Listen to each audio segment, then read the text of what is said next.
नमस्कार गाइज, फेरि पनि स्वागत छ मेरो सानो छोटो एन्ड मिठो ब्लगमा, मिनी ब्लग। म चाहिँ अब दुईटा मार्केटमा के भन्छ सामान झारेर अब जान लाग्यो। यता चाहिँ गाउँ हो क्या, यो साउथीको गाउँ हो।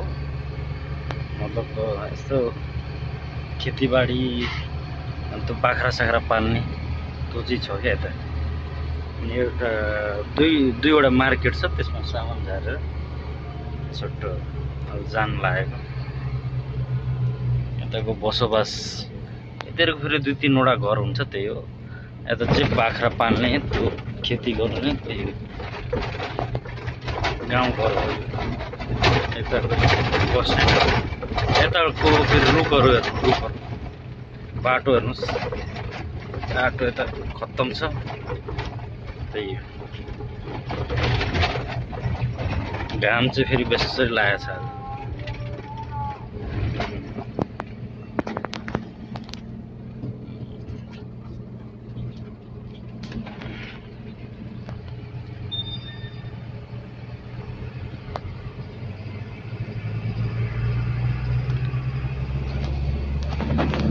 गर्मी सार्दाखेरि गर्मी चाहिँ बेसरी लागेको छ।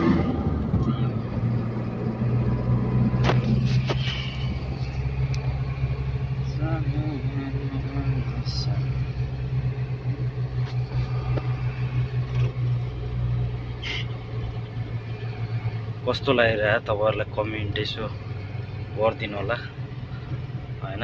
बाटो चाहिँ कस्तो डेन्जर, सुनसान फेरि हुन्छ क्या, सुनसान। त्यही हो,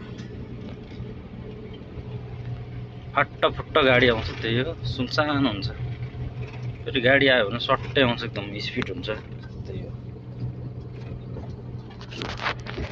त्यही हो, काम यस्तै हो। अब नेपालमा केही गर्न सकिएन, त्यही हो। यहाँ सेल्सम्यान गरिरहेको छु हाल साउथ, त्यही हो।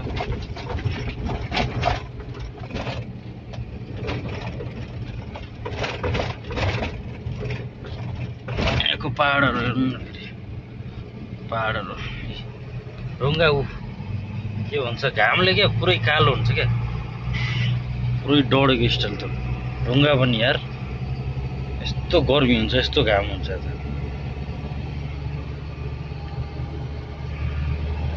बाटो चाहिँ